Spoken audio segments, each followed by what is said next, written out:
Augmented reality. Merriam-Webster Dictionary defines it as an enhanced version of reality created by the use of technology to overlay digital information on an image of something being viewed through a device. Until recently, augmented reality seemed possible mainly in science fiction.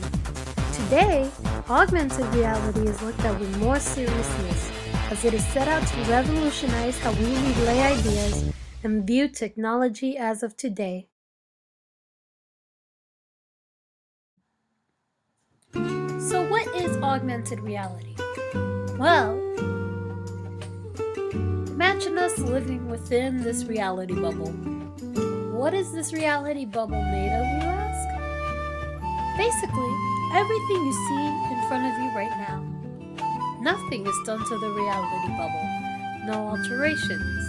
The reality bubble could be a classroom, a bedroom, a street corner, whatever. Now imagine the digital world outside this reality bubble. It exists, it's around you, but it does not interfere with the reality bubble. They coexist, but they do not merge together. Now imagine this digital world overlaying itself with the reality bubble. Imagine your point of view is layered with reality in the background and then an overlaying of a digital layer closer to the foreground. That is what augmented reality is. It's reality with a layer of digital in the foreground. But wait, isn't that virtual reality? You might ask. Well, sort of. Think of virtual reality as you, the person, going into a virtual world. You cannot make out your environment in the real world, only in the virtual world. In the movie The Matrix, the protagonist, Thomas Anderson, was sent to an artificial reality known as the Matrix to save the human minds that were captured by a race of machines. That's the idea behind virtual reality. An artificial world that has no correlation to the reality that is around you. With augmented reality, you are still in touch with reality, but digital images enter your viewpoint. In general, virtual reality is bringing reality into the digital world. Augmented reality is integrating digital images with reality. So in some ways, they are opposite each other.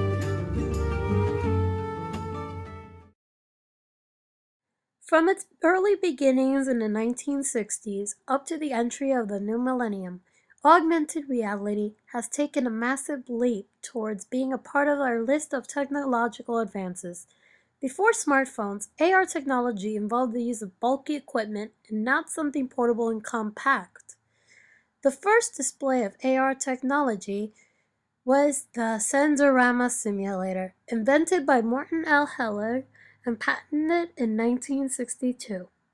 This technology has proved to be useful as it was made to solve the problem involving teaching and training individuals without actually subjecting the individual to possible hazards of particular situations.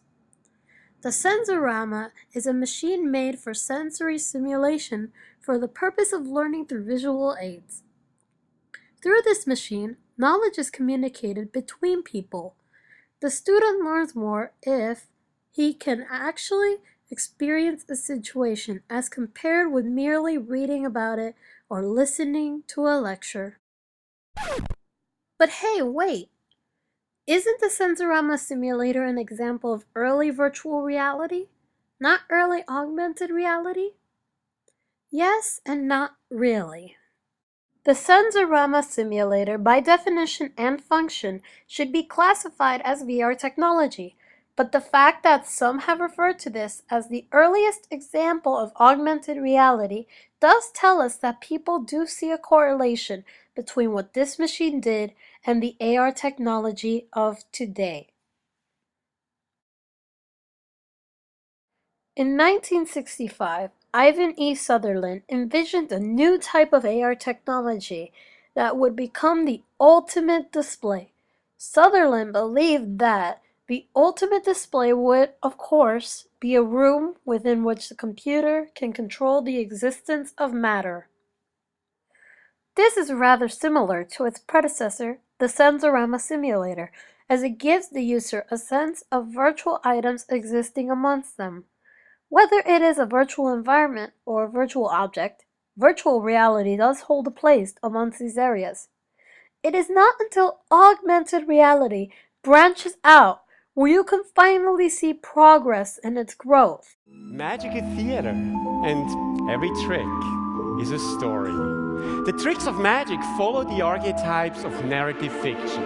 They are tales of creation and loss, death and resurrection, and obstacles that must be overcome.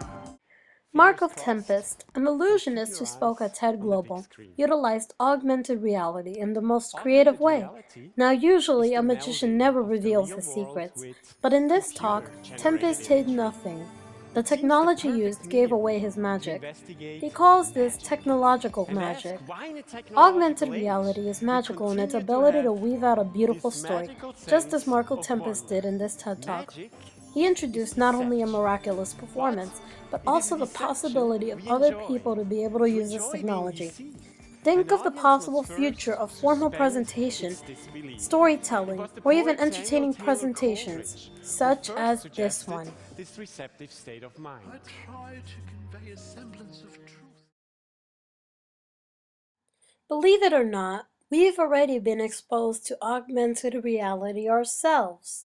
There are other devices, such as the Nintendo 3DS, that utilize its augmented reality in a way that appeals to its consumers. As you can see in this demonstration, the Nintendo 3DS uses AR cards to trigger augmented reality. Now, the Nintendo 3DS recognizes the AR card, and once it recognizes it, something happens. In this case, it's making a menu, a type of 3D menu, that lies on top of the box that I put the AR card on. Now, as you could tell by the beginning, the AR card is still a card. But when you look at the Nintendo 3DS, you see this menu that pops up in the environment. That's because AR technology requires a lens, and in this case, the 3DS acts as the lens. Now, it's still a little weak in this technology, but as you can see, it is a huge step forward from past technology. Because since we started putting this technology on mobile phones, Matt Nils at TED.com presented an iPhone app called Aurasma, which utilizes the same technology that the 3DS used in making augmented reality, which is image recognition. The only difference is, Aurasma lets you choose what image is going to be recognized and what is going to be put into the screen once the image is recognized. In this way, Aurasma gives you more freedom, and it shows a little bit more advancement in the use of augmented technology. As you can see, similar technologies, but different results altogether. I tested out Aurasma myself to see how it would work out for me. Now, I used a plain old Yu-Gi-Oh card as the image, and I overlaid it with a video clip that I found on YouTube.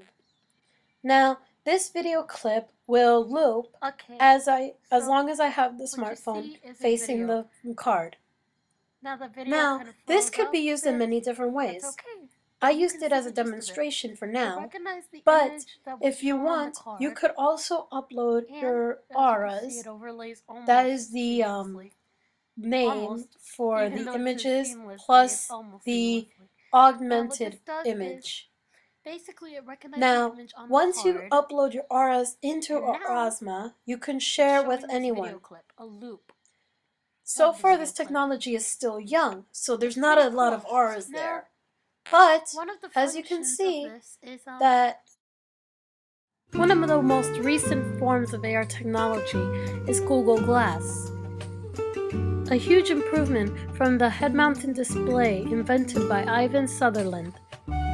Google Glass allows you to experience augmented reality wherever you go as long as you wear the glasses that come with it.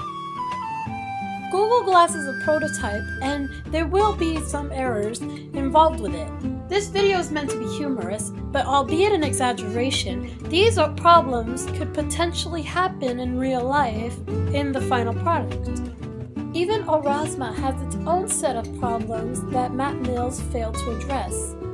While I haven't experienced any of these problems, these are problems that could potentially impact the future of this technology. Now, TED.com users wrote down comments asking questions about this in hopes of getting a conversation about them. However, this TED.com user ends with, "I guess we'll just have to wait and see." In some ways, I agree with this user, because this technology is still young, and we can speculate all we want about the problems. Even with Google Glass, we can speculate about its own problems, we can speculate about potential problems in using Aurasma. But despite that, all technology has its own problems, and in the end, we'll just have to see when it comes in the future.